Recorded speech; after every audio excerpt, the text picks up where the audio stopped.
첫 번째가 이제 소위 사례 관리자에 대한 부분이에요. 사례 관리자는 기본적으로 자기주도와 관련된 부분에서 상당히 부정적인 것으로 인식되고 있습니다. 사례 관리자는.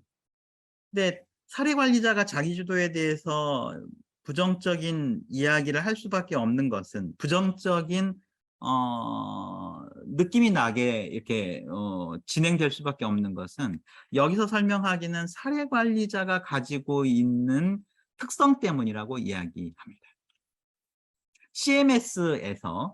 CMS에서는 지원 중재자, 자문가, 상담자, 소위 이제 사례관리자하고 유사한 사례관리자의 이름을 달고 자기 주도에서 어떤 역할을 할 수 있는 어떤 이 부분들과 관련해서 이 사람들은 개인의 대리자로서 행동하고 그 개인들로부터 지시를 받아야 한다라고 CMS에서는 이렇게 규정하고 있습니다.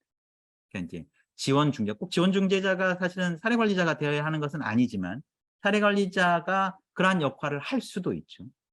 사례 관리자가 이러한 지원 중재자 자기주도에서 자문가 상담자의 역할을 만약에 한다고 했을 때 CMS의 규정에 따르면은 이들은 서비스 참여자, 장애인 당사자의 대리자로서 행동하고 개인으로부터 지시를 받아야 한다 이렇게 하고 있는 거죠. 왜냐하면 지원자니까. 주체는 이용자가 돼야 되는 상황이기 때문에 그렇죠. 근데 사례 관리자는 과연 그런 기능만 있는가 이제 이런 이야기. 사례 관리자는 기본적으로 행정적인 기능을 갖게 된다는 이야기. 사례 관리자의 이러한 행정적인 기능은 이것은 대리자라고 이야기하기도 어렵고 지시를 받는다고 이야기하기도 어려운 역할이 그 안에 내재되어 있다는 겁니다. 그래서 사례관리자는 이 자기주도와 관련된 부분에 있어서 충분히 자기주도에 대한 이해가 없는 경우에는 자기주도의 성장에 부정적인 역할을 한다는 거죠.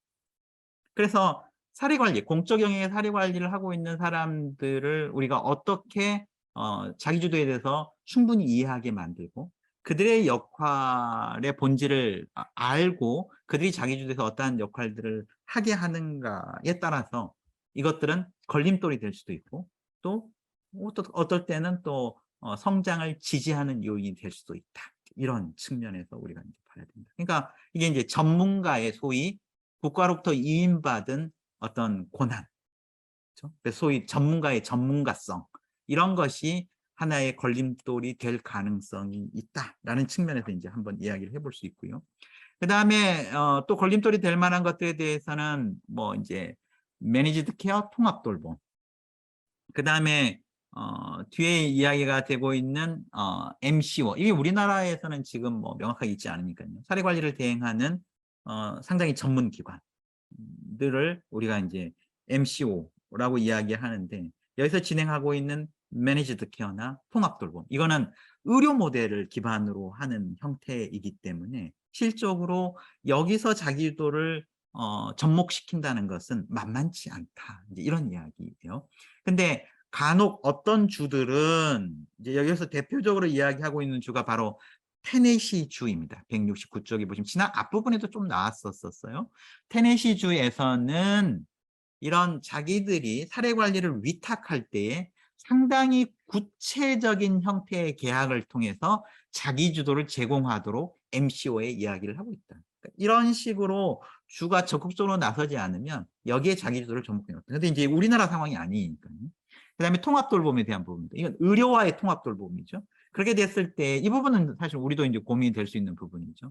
의료와의 통합 돌봄이 됐을 때 자기주도 성장에 상당히 제약을 주는 요인이 될 수 있다. 왜냐하면 의료 서비스 전문가들이 소위 우리가 이야기하는 소비자주의나 당사자주의를 받아들이기는 상당히 쉽지 않는 경향들이 있기 때문에 그럴 수밖에 없겠죠. 그러니까 의료 모델을 베이스로 하고 있는 전문가성, 이런 것들이 자기주도에 제약이 될 수 있는 가능성이 있다. 이런 이야기고요.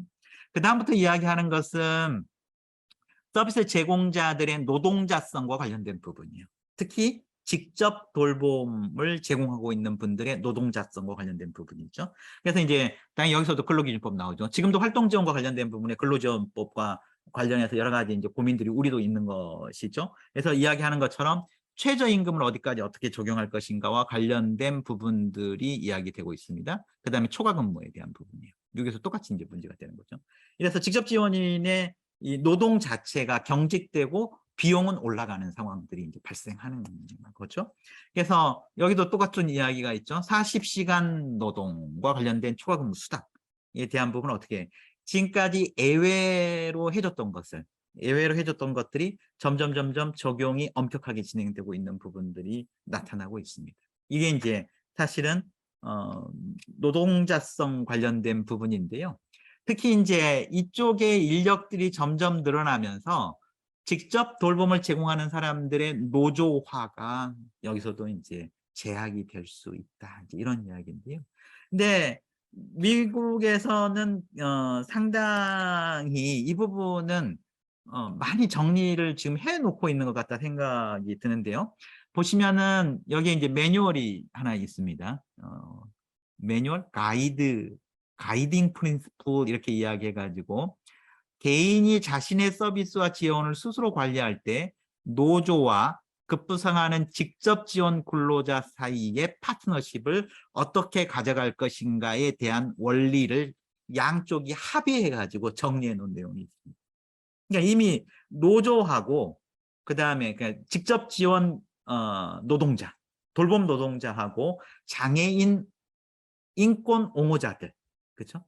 간에 대화를 해가지고 우리들이 어떻게 서로의 권리를 적정히 상승시킬 수 있을까? 우리가 서로 요 내용에 대한 파트너십을 가져가면서 이제 이것들을 해결해 나가고 있다라는 이야기죠. 그래서 여기서는 뭐라고 이야기를 하고 있냐면 노조 자체가 사실은 장애인과 돌봄 노동자들을 서로 연결해주는 동맹이다 이렇게 이야기를 하면서 양쪽 모두의 권리를 옹호하는 형태로 이 노조 활동이 이루어져야 된다는 것에 상당한 합의가 이루어져 있다라고 보여집니다.